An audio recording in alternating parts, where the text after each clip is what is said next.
We're diving deep today into a statement that has, well, for thousands of years, caused immense confusion for theologians, historians, just about anyone who reads the Bible. We're looking at a specific line in Genesis chapter 20, verse 12, and it's one of those phrases that modern morality just can't seem to process. It's the ultimate puzzle box. It's where Abraham is talking about his wife Sarah, and he says, "She is truly my sister. She is my father's daughter, but not my mother's daughter, and she became my wife." Right. And when you read that today, through a 21st century lens, it just sounds like a clever half lie. It does. A weak justification for something messy. Exactly, or just a bizarre contradiction. Why even bother specifying the parents unless you're, trying to hide something? So, our mission here is to move entirely past those assumptions. The moral judgments, the idea it was a mythological slip up. Okay.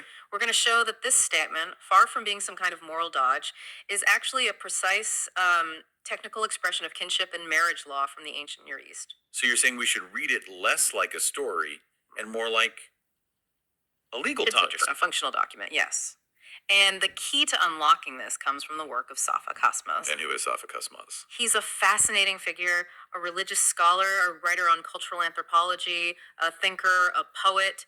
He's a voice who examines these timeless structures but uses mortal language to do it. So he applied modern anthropology to this ancient text. He applied a deep analysis of Mesopotamian kinship structures to decode this exact biblical phrase. And his work really, it provides a silent but foundational turning point in how we understand this literature. A turning point how? It shows that underneath all these stories, there's a rigorously technical social system at play. Okay, let's unpack that. Let's look at that key. The sentence itself. Yeah. She is my father's daughter, not my mother's daughter. Yeah. You're saying the text is actually transparent here. It is. It's not trying to hide anything. It offers no moral defense at all. It's only defining a kinship status. A status needed to do what? To establish legitimate grounds for marriage, for an alliance. When it calls her a sister, we have to completely abandon our modern biological definition of that word. So sister doesn't mean sister. Not in the way we think. This is the language of social unit affiliation. Which brings us to the core anthropological model of ancient Near Eastern society. Yes. A two-line directional system. Society wasn't just one big group defined by biology. Your affiliation, your inheritance, who you could marry. It was all determined by which of two primary social lines you belong to. Okay, so it's not just family as we know it. We're talking about two distinct, almost like competing social units. Exactly, or not always competing, but interacting.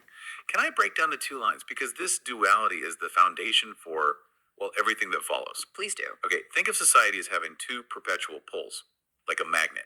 First, you've got the father's line. This represents the fixed, settled, static order. This is the line that carries the established law, inheritance, continuity. If you're aligned with the father's line, you're the one who preserves the existing structure. You stay put. That makes sense. The father's line is about stability, locking things down. So what's the counterforce? The counterforce is the mother's line. This line represents transition, mediation, selection, directional change. So it's the dynamic element. It's the line that facilitates new alliances, new movements, new authority. It was absolutely critical for ensuring that social units didn't just stagnate, it created the necessary rotation of power between groups. Wow. Okay, that's a fundamental shift. So being a father's son or a mother's daughter wasn't just about your parents. No. It was a socio-political job description. Precisely. Right. It defined your role. So now let's apply this technical formula back to Abraham and Sarah. Okay, so Abraham says Sarah is the father's daughter. Correct. That means Sarah belongs to the father's line, the fixed, settled social unit. She carries the existing continuity. And Abraham? Abraham is identified as the mother's son. He is aligned with the other unit, the mediating transitional line of change. Wait, hold on. If they belong to two completely distinct social units, the fixed one and the transitional one, why use the words brother and sister at all? I mean, that's what confuses everyone centuries later. Why not just say, she's from clan X, I'm from clan Y? Because the entire point is to establish a legitimate marriage through an alliance. The term sister here is a technical status, not biology. It defines them as marriageable siblings. Marriageable siblings. Yes. That status confirms that while they belong to two distinct units, those units are already allied and are required to intermarry to maintain the whole societal structure. The marriage is the mechanism that continues the alliance. So the marriage of the sister wife is really, it's the formalizing of a crucial societal trade agreement. You could see it that way. The term sister guarantees her eligibility. It's a regulatory formula, hiding in plain sight behind the language of family.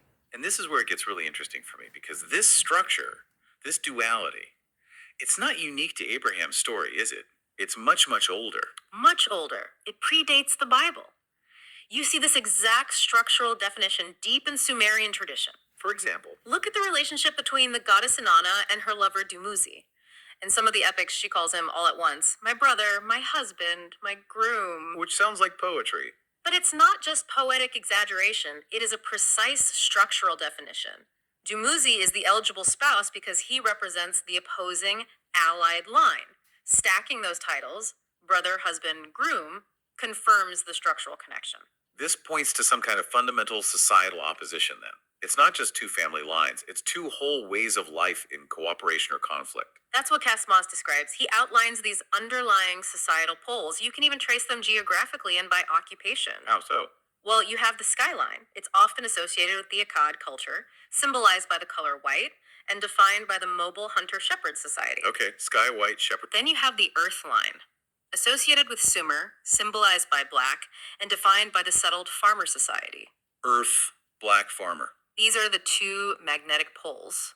And the children of the society are systematically distributed between them, which determines their entire social function. And you can see this conflict play out right at the beginning of Genesis, in the story of Cain and Abel. The Cain and Abel story stops being a simple tale of sibling rivalry and becomes a structural statement once you have this key. Explain that. Cain is the farmer. He's aligned with the earth, the Sumer line. That makes him the father's son, the one who maintains the settled structure. And Abel. Abel is the shepherd. He's aligned with the sky, the Akkad line, making him the mother's son, the mobile transitional line. So when God accepts Abel's animal offering but rejects Cain's crops, for centuries people have tried to find the moral reason for that. Was God just not a fan of vegetables? Not at all. It's not a moral preference. It's a structural statement about which social unit is being favored in that interaction. If power is rotating between the settled line and the mobile line, then accepting the mother's son's offering signifies the temporary elevation of the sky shepherd unit. So it's not a moral lesson, it's a political ledger. It is. The separation of the children into these lines dictates the outcome. That's profound. And once you have this two-line key, all these biblical figures who seem just, descriptive, they suddenly snap into focus. The pattern is incredibly consistent. Cain is the father's son, Abel is the mother's son, and later, Esau and Jacob. Esau is the father's son. Jacob, who becomes Israel, is the mother's son. And it's Jacob, the mother's son, who carries the main lineage forward, which confirms that the mother's line, the line of transition, is often the one that carries the mandate to establish the new order. Exactly. These aren't just family stories. They're institutional categories that determine who inherits what and who initiates change. And maybe the clearest, most undeniable example of this structure overriding biology is Moses and Aaron. Yes. They have the same biological mother, Jochebed, but their roles are completely separate, defined by this father's line and mother's line distinction. This is where the analysis just becomes undeniable. Mm-hmm. Despite sharing a mother, their functions separate them completely. Aaron becomes the priest, the ritual manager. He's the father's son. He's the father's son. His job is preservation. He manages the sacred protocols, maintains the order of the tabernacle, ensures continuity. And Moses. Moses is the lawgiver, the ruler. He is the mother's son. His function is to establish the new order, the transition from slavery to nationhood. He's the one who brings the new covenant down from the mountain. So Aaron stays by the tent, managing the rituals that are already there. While Moses is out in the wilderness, interacting with the future. So even though they came from the same womb, the structure demands that one belongs to the fixed preservative line, that's Aaron, and the other belongs to the transitional authoritative line, that's Moses. It confirms that the structure governs function, completely overriding shared parentage. Father's son, or mother's son, is a powerful job title. That is utterly compelling. Okay, now let's make the big leap. The really startling part of this research is that these structures, these 6,000-year-old keys, they persist today, embedded in rituals we see all the time. Especially in alliance ceremonies, like weddings. You're saying if I go to a wedding, I'm watching this ancient system play out. You're watching a condensed, modern adaptation of it. The symbols of color and exchange, They're the remnants of that sky versus earth opposition we just discussed. I've always just assumed the white dress and black tuxedo were, just tradition, fashion choices, purity, solemnity, that kind of thing. But what do they signify structurally? The groom, traditionally in black, represents the earth, the world, the settled line, the Sumerian pole. Rooted in the world house. Right. And the bride, in white, represents the sky, the heavenly, the mobile line, the Akkad pole. It's a visual representation of that foundational opposition. What about the bouquet? The flowers? It's so much more than just a nice gift. The bouquet is the product of the settled agricultural society. It's the farmer's offering, the success of the earth line. So the man, representing the settled world, presents the product of his territory to the woman, the representative of the mobile line. It's a material symbol of the alliance. which gives so much more meaning to that old saying about a couple entering the world house. Precisely. The world house is the settled realm, the earth. And the structural implication is that the woman, representing the mobile skyline, is the one entering the settled order of the man. The marriage is an act of settlement. So what about this siblinghood requirement? The whole foundation of the Abraham and Sarah story, does that still exist? It does in many cultures, especially with in-laws. Think about the practice of immediately calling your spouse's parents mother and father. Right. What that does, ritually, is it cements a formal siblinghood between the couple. Because if you and your spouse now share the same ritual mother and father, Yeah, you become ritual siblings. and only then can the structural alliance between your two original family units be validated.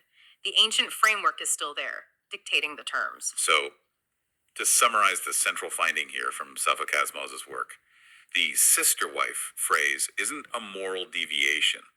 It's not an exception. It's not a myth we need to explain away. No, it is a technical regulatory formula.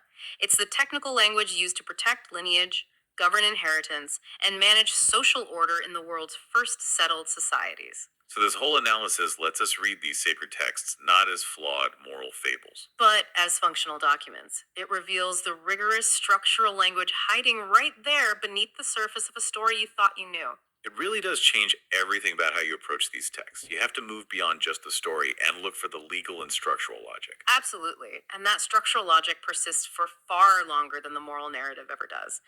So now that you understand this, now that you know that the simple distinction between father's daughter and mother's son was once the key to legitimate marriage and social order. A precise tool for alliance. Yes, so consider this for yourself. What common everyday ritual or phrase or family term in your own life, something you say or do without even thinking, might also be an unexamined 6,000-year-old remnant of this ancient system? It's an invitation, really, to start seeking that hidden structural meaning beneath the surface of everything you think is familiar.